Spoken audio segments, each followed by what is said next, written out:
Alright, what's going on, guys? Welcome back to another video. In today's video, I'm going to be tackling my Cobra IRS, which I have right over here. And then, if you guys don't know, I have a GT Mustang, and I am swapping this GT Mustang.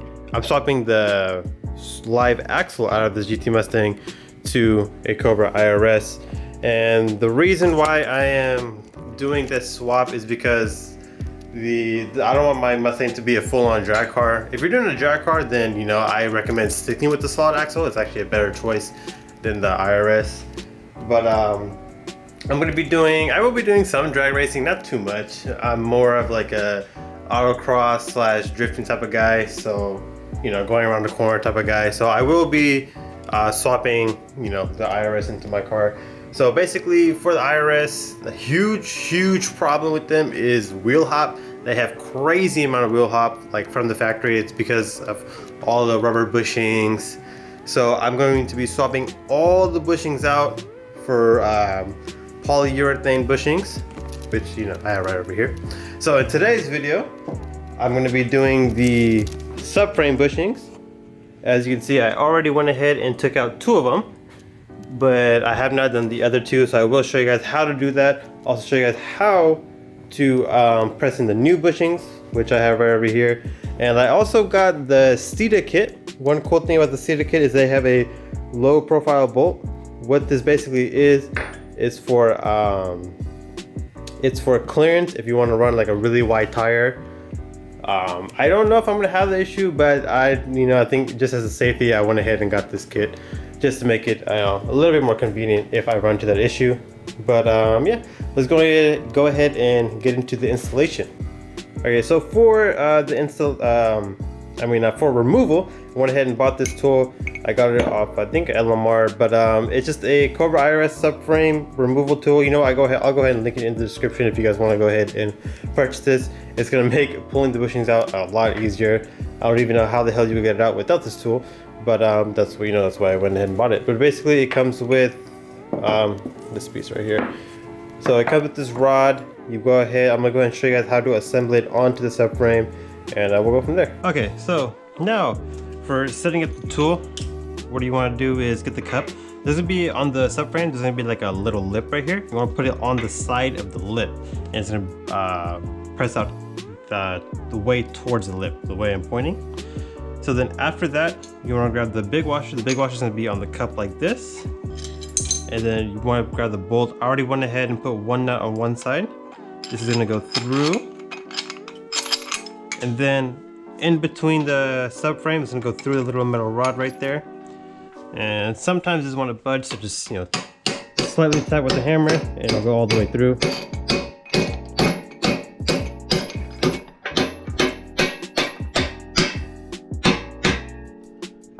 Bam, there you go, like that. Then after that, what I am doing is I am also pushing this. I'm putting the small washer. Then I have a wheel bearing press kit tool. It comes with little pieces like this. I'm gonna go ahead and slide these on as well. Then I'm gonna put the washer, and then I'll go ahead and put the nut on. So the reason why I'm doing this is because when I start pressing the bushing out, this whole piece will want to start going inside of the subframe. And then while you're doing it, you're gonna have to hold this with a wrench. So if I have all these extra pieces, I won't have to worry about the wrench going too deep in here and not being able to hold this on. So that's how I'm doing it. I think there's a simpler way. This is the way I'm doing it. So I have an impact. Oh, by the way, these nuts are 19, size 19. So basically, I'm gonna go ahead and tighten it up as much as I can.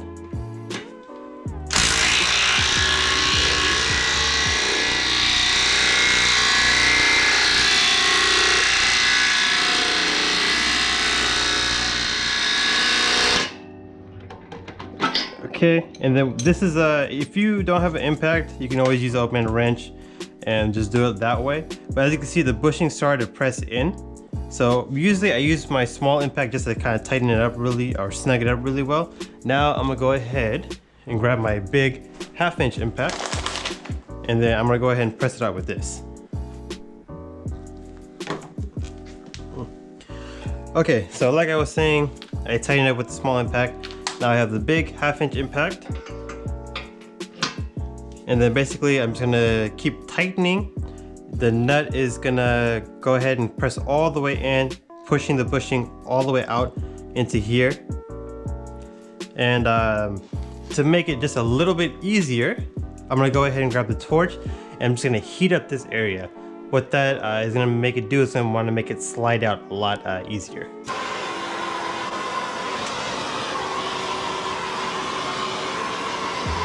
Now that it's heated up really well, it's gonna slide out a lot easier. So I'm just gonna hold this down with the wrench and then press impact and it'll go all the way out.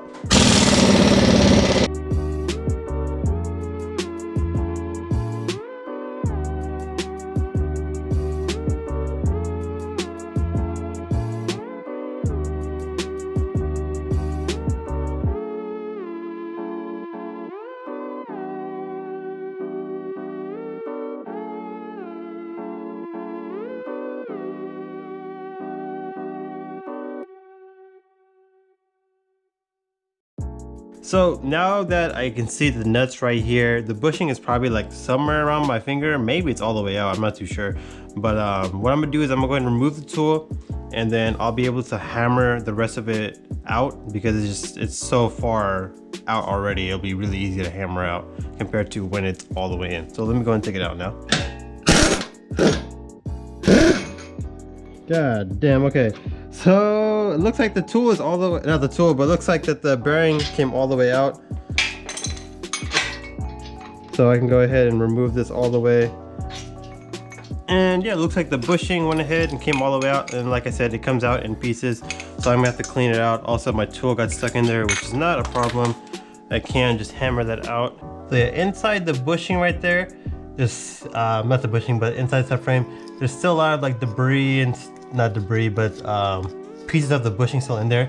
So before you press in the new one, you do want to clean all of this out. But I'm not gonna do, actually let me show you guys what to use. So now coming up to the table, like I said, this is a low profile kit. So meaning it's gonna come with one regular bolt and then the low profile bolt. So when you're putting the middle piece in, they actually are gonna be different. I don't know if you could tell on, you know, the camera, but one, oops, I have the wrong bolt. So one of them will be for this bolt, which is this one, and the other one, this one actually won't fit because it's too thick. It's meant for the low profile bolt, like so. So basically, you know, these things, it'll go in either bushing. All the bushings are the same, it's just the middle piece is different. So for this, I already did two, but it's really easy. You literally can just press it in by hand. And it's not gonna go in all the way. So it's good to have, oh, here it is. So it's good to have a hammer. With a hammer, you could just lightly tap it until it is flush on both sides. And now the bushing is ready to be pressed in. So the bushing also does come with this, the Pre-Lube Kit. So basically what this is for is to help with installation. It comes with 2 packets, so I'm gonna use half of one for each bushing. Okay, so I went ahead and opened this. So basically what I'm gonna do is I'm gonna just spread the lube all around the bushing. Did I grab the right one? Okay, I did. Okay. I'm gonna just like that. And basically what this is gonna do is it's gonna make it a lot easier to actually get the bushing in the actual subframe. So on the subframe, there's gonna be like a little lip right here. That side is where this part of the bushing will be going in. So like this. And then I'm gonna press it in as much as I can by hand until I get to that point, and then I'm gonna just go ahead and tap it in with the hammer.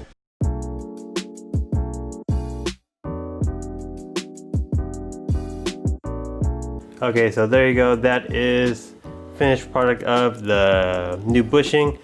Like you guys seen, it was really hard to press in, so I did went ahead and heated up the metal area. That made it a lot easier to press the bushing in. If you do that, make sure you don't heat the actual bushing. Heating up the actual bushing can damage it, but heating up just the metal is okay. Another trick that I didn't really think about is you could put the bushings in a freezer, and leave it in there for a couple hours, make sure that when the bushing gets really cold, then heat this up and then hammer it in. It'll go in a lot easier, especially with the lube as well. All right, thank you guys so much for watching today's video. My 2.5 viewers, you know who the half is. But yeah, there will be more videos about the Cobra IRS coming soon. I just had my control arm bushings come in. They're over here somewhere. Yeah, so here are my control arm bushings for my lower and upper control arms. So a video of me changing those bushings will be coming soon. But today's video was just on the subframe itself, pressing in the bushing, taking out the old one, and that's about it. Update on my block. My engine is still at the machine shop. You know, it's been there for a couple months now, but that's a whole nother story, whole nother video. But as soon as I get that back, I can start putting the motor back in. I'm hoping to finish the Cobra IRS, swap that in while I'm waiting for the motor. So once I get the motor, I can go ahead and swap that in. And yeah, and hopefully I can get my car running pretty soon. I still think it'll be a couple more months, but yeah, thank you guys so much for watching today's video. Go ahead and follow me on Instagram. You know, I post stuff about my car, updates on videos, stuff like that. And yeah, make sure you like, comment, subscribe, all that good stuff. I'll see you guys in the next video.